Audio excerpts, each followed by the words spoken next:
Hello guys, आज के lecture में हम सिमुलार्का और सिमुलेशन जो जीन बॉडीलैंड ने जो दो टर्म दी थी उनके बारे में हम समझेंगे और दोनों ही टर्म के बारे में हम हिंदी में समझेंगे, क्योंकि हिंदी में मैं आपको लिटरेचर इसलिए पढ़ा रही हूँ क्योंकि अपनी खुद की लैंग्वेज के अंदर आपका कंसेप्ट जो है बड़ी अच्छे से क्लियर होगा और आप कंसेप्ट को अच्छे से समझ पाएंगे।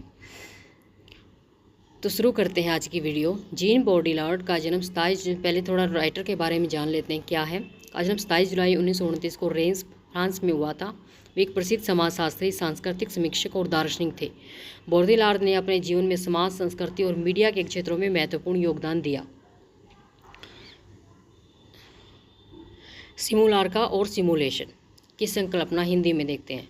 सिमुलार्का और सिमुलेशन की संकल्पना जीन बॉडीलार्ड द्वारा प्रस्तावित की गई थी। यह अवधारणा वास्तविकता और उसकी प्रतिलिपियों के बीच अंतर को समझने के लिए है। बॉडीलार्ड के अनुसार आधुनिक समाज में वास्तविकता और उसकी प्रतिलिपियों के बीच की सीमा मिट गई है।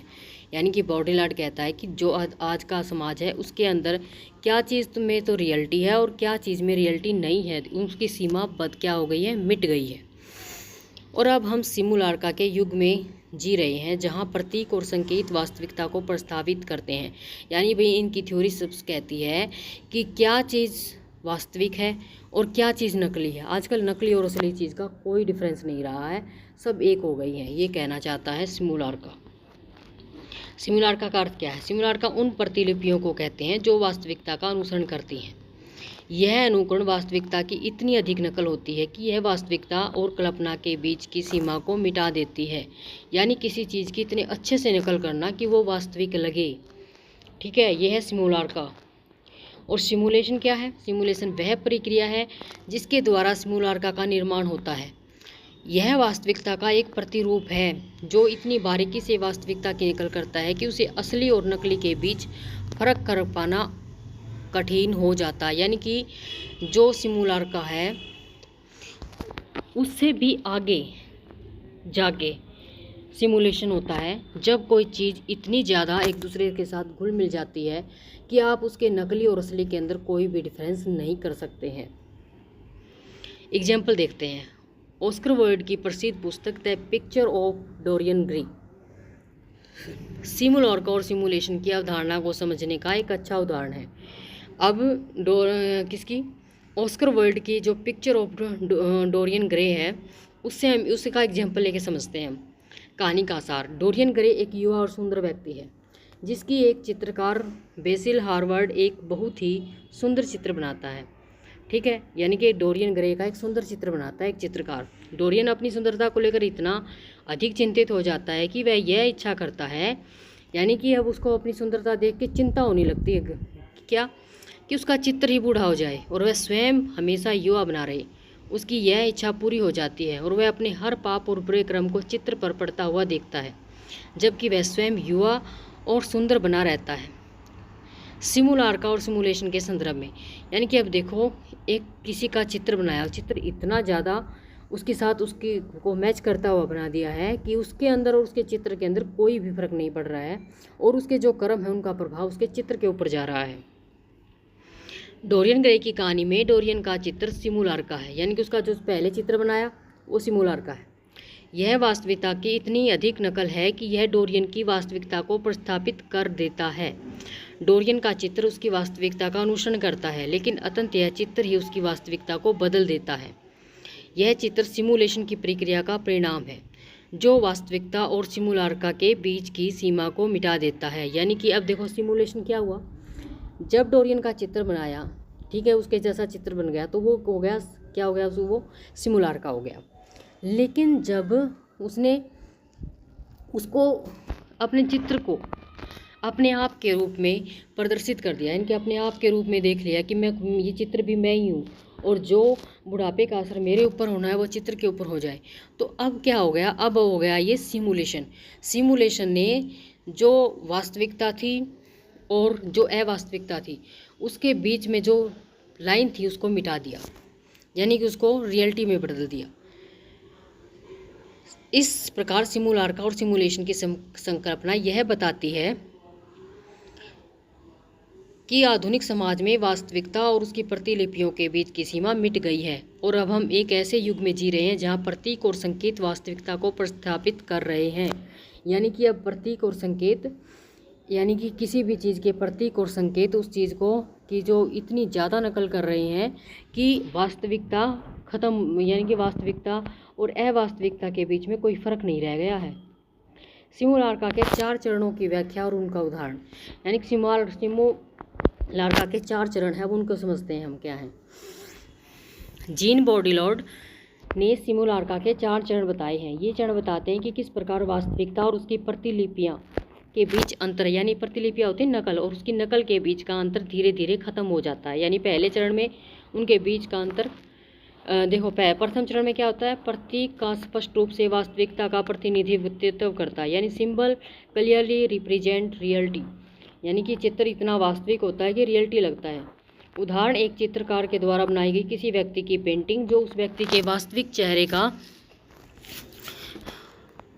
सटीक चित्रण करती है, जैसे कि लियोनार्डो दा विंची की मोनालिसा। यह पेंटिंग वास्तविक व्यक्ति का प्रतिनिधित्व करती है। यानी पहले जो मोनालिसा की पिक्चर बनाई गई वो बिल्कुल ऐसी बनाई गई कि वो वास्तविक लग रही थी।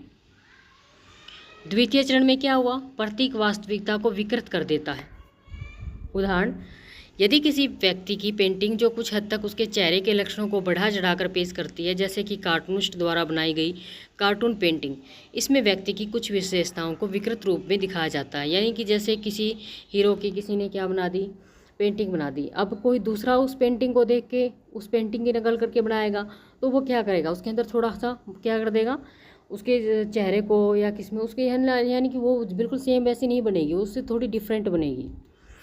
जैसे कार्टून बना देते हैं किसी की पिक्चर को देख के, तो क्या कार्टून उसके जैसे बनेगा, नहीं, वो उसका मजाक उड़ाते हुए कुछ उसकी भी जो शक्ल है उसको बिगाड़ के बनाएंगे। तृतीय चरण, प्रतीक वास्तविकता की कमी को छुपाता है। Symbol marks the absence of the reality. उदाहरण, एक फिल्म या टीवी शो का सेट जो वास्तविकता का अनुसरण करता है, जैसे कि न्यूयॉर्क सिटी का सेट जो असली शहर जैसा दिखता है लेकिन वास्तव में एक कृत्रिम सेट है। यहाँ असली शहर की गैर मौजूदगी को छुपाया जाता है। अब जैसे सेट लगाए जाते हैं, टीवी सेट लगाए जाते हैं, तो वो बिल्कुल वास्तविक बनाए जाते हैं जैसे कि वो होते हैं, लेकिन रियलिटी क्या होती है, वो वास्तविक नहीं होते हैं, वो वास्तविक दिखाए जाते हैं। ठीक है, उनका सेट तैयार किया जाता है जो कि नकली होता है। चतुर्थ चरण होता है, फोर्थ स्टेज होती है, वो क्या होती है, प्रतीक चरण का अपना अस्तित्व होता है और वह स्वयं ही वास्तविकता बन जाता है। यानी कि प्रतीक जो अब तक जो बनता आ रहा था वो बिल्कुल वास्तविक बन जाता है, उसके बीच के अंदर, यानी कि दोनों के बीच के अंदर जो डिफरेंस की लाइन है वो बिल्कुल ख़त्म हो जाती है। Symbol has no relation to any reality become its own pure simulacrum. उदाहरण, वीडियो गेम की आभासी दुनिया, जैसे कि माइनक्राफ्ट एंड फोर्टनाइट। इन गेम्स में एक पूरी तरह से आभासी दुनिया बनाई गई है जिसका वास्तविक दुनिया से कोई संबंध नहीं है, लेकिन खिलाड़ी इसे वास्तविकता की तरह अनुभव करते हैं। यह एक ऐसी दुनिया है जो केवल प्रतीक और संकेतों पर आधारित है। ठीक है भाई, यानी कि खेल के अंदर बिल्कुल ऐसा लगता है कि जो चीज़ बनाई गई है, जो दुनिया बनाई गई है, यानी कि जो चीज़ें उसके अंदर बनाई गई है, तो वो बिल्कुल क्या है, वास्तविक है, लेकिन जबकि वो वास्तविक नहीं होते हैं। ऑस्कर वाइल्ड की the picture of Dorian grey में इन 4 चरणों को देखा जा सकता है। डोरियन का चित्र उसकी वास्तविकता का सटीक चित्रण है प्रथम चरण में। द्वितीय चरण में चित्र में समय के साथ बदलाव आते हैं और जो वास्तविकता को विकृत कर देते हैं। और तृतीय चरण में चित्र डोरियन की वास्तविकता को छुपाता है, क्योंकि डोरियन का असली चेहरा उम्र और पापों से प्रभावित नहीं होता, जबकि चित्र में ये सब कुछ झलकता है। चतुर्थ चरण, अतः चित्र का अपना अस्तित्व हो जाता है और वह डोरियन की वास्तविकता से अलग अपनी एक नई वास्तविकता बनाता है, जिससे डोरियन का असली चेहरा वास्तविक और सिमुलार्का के बीच की सीमा को पूरी तरह से मिटा देता है। इस प्रकार सिमुलार्का के इन 4 चरणों के माध्यम से हम यह समझ सकते हैं कि कैसे वास्तविकता और उसकी प्रतिलिपियों के बीच का अंतर धीरे धीरे समाप्त हो जाता है। ठीक है भाई, पहले कोई किसी का पिक्चर बनाता है, सेकेंड स्टेज में क्या होता है, उसका रूप बिगाड़ देता है, थर्ड स्टेज में क्या होता है, वो उसको वास्तविक रूप देने की कोशिश करता है, लेकिन 4 स्टेज ऐसी आती है जिसके अंदर वास्तविकता और प्रतिलिपि यानी उसकी नकल के बीच में कोई भी डिफरेंस नहीं रह जाता, उसका अपना अस्तित्व बन जाता है उस प्रतिलिपि का, उस नकल का। अब एक इन्होंने हाइपर रियलिटी का कंसेप्ट दिया था, वो क्या है? हाइपर रियलिटी एक ऐसी अवधारणा है जिसे फ्रांसीसी दार्शनिक जीन बॉडीलॉर्ड ने विकसित किया था। यह उस स्थिति का वर्णन करती है जहाँ वास्तविकता और कल्पना के बीच का अंतर धुंधला हो जाता है। लोग कल्पना या सिमुलेशन को वास्तविकता से अधिक वास्तविक मानने लगते हैं। यानी सिमुलेशन वही जो लास्ट वाली स्टेज होती है, जब जो अंतर है वो बिल्कुल ख़त्म हो जाता है और जो क्या होता है, जो पिक्चर है वो अपना एक अलग अस्तित्व बना लेती है, यानी कि डिफरेंस ख़त्म करके। वर्तमान समय में सोशल मीडिया एक प्रमुख उदाहरण है। इंस्टाग्राम, फेसबुक और अन्य सोशल मीडिया प्लेटफॉर्म पर हम जो चित्र और वीडियो देखते हैं वे अक्सर वास्तविकता के अत्यधिक संपादित और संवर्धित संस्करण होते हैं। लोगों द्वारा अपने जीवन को प्रदर्शित करने का यह तरीका वास्तविकता से परे जाकर एक हाइपर रियलिटी का निर्माण करता है। देखो, अब हाइपर रियलिटी का एग्जाम्पल हम सोशल मीडिया से लेते हैं। हिंदी में एग्जाम्पल, सोचिए कि आप किसी दोस्त की इंस्टाग्राम प्रोफाइल देख रहे हैं, देखते रहते हैं आप इंस्टाग्राम। वहाँ पर उन्होंने अपनी यात्रा की सुंदर तस्वीरें डाली हैं जिसमें वो शानदार स्थानों पर खुश दिखाई दे रहे हैं, लेकिन वास्तविकता में हो सकता है कि उस यात्रा के दौरान उन्हें कई समस्याओं का सामना करना पड़ा हो जो तस्वीरों में नहीं दिखता। क्या आप जब भी कोई अपनी फ़ोटो डालेगा तो वो खुश वाले अब जो उसके एक्शन है वही डालेगा ना वो, तो आप समझ जाएंगे कि ये घूमने गए हुए हैं, ये बहुत खुश हैं, इनकी लाइफ में बहुत मज़े हैं। लेकिन जो डार्क फेस है उनकी लाइफ का, जब वो बहुत दुखी थे, वो थोड़ा डालेंगे वो इंस्टाग्राम के ऊपर। लेकिन आप सिर्फ क्या सोच के उनकी इंस्टाग्राम प्रोफाइल चेक करके ही जान लेते हैं कि वो बहुत खुश है और उनकी लाइफ में कोई प्रॉब्लम नहीं है। यह इंस्टाग्राम प्रोफाइल एक हाइपर रियलिटी का निर्माण करती है जहाँ सब कुछ परिपूर्ण और खूबसूरत दिखता है, जबकि वास्तविकता में ऐसा नहीं है। इस प्रकार हाइपर रियलिटी वह स्थिति है जहाँ वास्तविकता और कल्पना के बीच का अंतर समाप्त हो जाता है और लोग सिमुलेशन या कृत्रिम वास्तविकता को वास्तविकता से अधिक वास्तविक मानने लगते हैं। यानी कि हाइपर रियलिटी के अंदर क्या होता है, जो वास्तविकता होती है और जो नकल होती है, नकल को वास्तविकता के से ज़्यादा वास्तविक मानने लग जाते हैं। ठीक है, तो ये था भाई हाइपर रियलिटी का कंसेप्ट। और हमारा नेट के अंदर सिमुलार्का के ऊपर क्वेश्चन हुआ था, the term simulacra in post modern discourse is about. तो क्वेश्चन का आंसर है हमारा, ये है हमारा 3, absence of vivid representation of reality. यानी कि जो स्पष्ट रिप्रेजेंटेशन होता है रियलिटी का, उसका अब्सेंस होता है सिमुलार्का के अंदर।